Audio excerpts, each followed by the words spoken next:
Dari tingkat sekolah, bahkan sampai tingkat kuliah, kita sering banget dengar yang namanya belajar mandiri. Tapi sebenarnya, gimana sih maksudnya dari belajar mandiri? Dalam ilmu psikologi, belajar mandiri juga disebut sebagai self-regulated learning, atau yang biasa disingkat sebagai SRL. Mau tahu lebih banyak? Yuk, dengerin penjelasan kami tentang self-regulated learning. Dalam dunia pendidikan saat ini, siswa dituntut untuk mandiri, adaptif, dan bertanggung jawab dalam proses belajarnya sendiri. Oleh karena itu, SRL menjadi hal yang sangat penting untuk dipahami dan diterapkan untuk mengoptimalkan proses belajar yang nantinya akan memengaruhi hasil belajar kita. Sebelum mikirin cara nerapinnya, ada satu pertanyaan penting nih, yaitu SRL itu sebenarnya apa sih?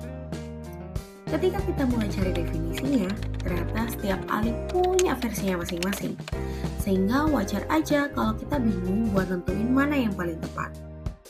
Misalnya Zimmerman, pada tahun 1989, ia menjelaskan SRL sebagai proses ketika seseorang sadar bagaimana ia belajar, memiliki dorongan untuk terus belajar, dan benar-benar melakukan tindakan belajar.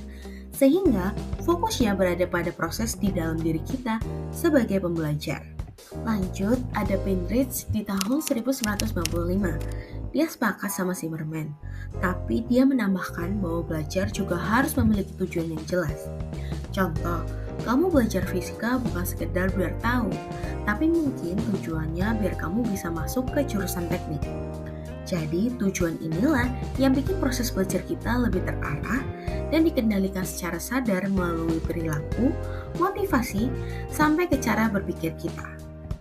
Ketika memasuki tahun 2000, Pinrich memperluas gagasan tersebut dan menyebut SRL sebagai proses aktif dan sadar untuk menetapkan target, memantau, serta menyesuaikan cara berpikir, motivasi, dan perilaku agar tujuan tercapai sekaligus mengatur lingkungan belajar seperti tempat dan kondisi sekitar.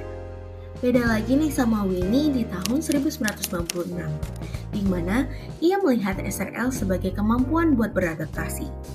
Coba deh bayangin, cara belajar buat ujian sejarah yang isinya hafalan pasti beda banget kan sama cara belajar buat ngerjain soal matematika.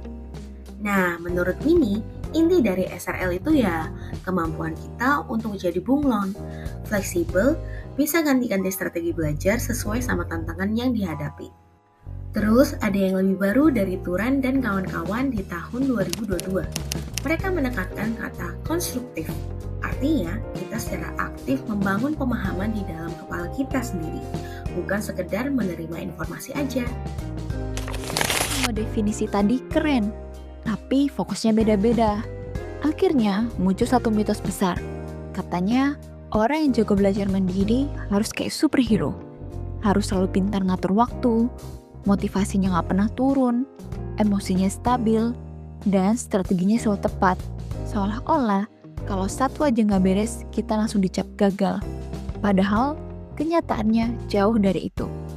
Tapi tenang, dari semua kajian tadi, kita akhirnya bisa ngerangkum definisi baru yang lebih utuh dan lebih fleksibel. SRL adalah sebagai proses proaktif ketika individu secara sadar merencanakan, memantau, dan mengevaluasi proses belajarnya dengan mengatur kognisi, motivasi, perilaku, dan perasaannya untuk mencapai tujuan belajar yang ditetapkan dengan menyesuaikan strategi belajar terhadap konteks lingkungan dan sumber daya yang dimilikinya. Definisi tadi mungkin kedengarannya agak akademis dan panjang ya. Tapi tenang, inti SRL sebenarnya bisa kita ringkas jadi 3 poin yang gampang banget diingat. Yuk kita bedah satu persatu. Pertama, SRL itu proses, bukan bakat. Artinya, nggak ada orang yang terlahir langsung jago belajar mandiri. Ini skill yang bisa dipelajari, dilatih, dan dikembangkan. Kedua, emosi adalah bagian dari SRL. Jadi, rasa cemas sebelum ujian itu bukan tanda kelemahan, tapi sinyal yang perlu kita kenali dan kita atur. Ketiga, konteks menentukan. Belajar saat pikiran lagi penuh, tentu hasilnya beda dibanding saat kita lagi tenang. Lingkungan, situasi, dan kondisi mental Semuanya tuh ngaruh banget. Belajar itu lebih mirip seperti merawat tanaman. Membutuhkan waktu, membutuhkan proses, dan membutuhkan kesabaran. Kita bisa kuat di satu area, dan masih lemah di area yang lain. Dan itu tentunya wajar. Bayangkan saja seorang siswa yang rapi menyusun jadwal belajar, tapi masih kesulitan menjaga motivasi dan membutuhkan dorongan dari guru atau orang tua. Kalau pakai cara pandang lama, ini mungkin dianggap kurang mandiri. Tapi dalam self-regulate learning, ini bukan suatu kegagalan, melainkan bagian normal dari proses berkembang. Karena belajar bukan tentang sempurna, melainkan tentang harus tumbuh. Self-regulated learning bukan sekedar kemampuan belajar mandiri, tetapi sebuah proses aktif yang melibatkan pengaturan diri secara kognisi, emosi, dan perilaku, serta adaptasi terhadap lingkungan dan sumber daya yang dimiliki. Dengan mempelajari SRL, kita tidak hanya memahami bagaimana seseorang belajar, tetapi juga bagaimana ia dapat berkembang dan beradaptasi dalam berbagai konteks dalam proses belajarnya. Jadi, strategi apa yang bakal kamu terapin setelah ini?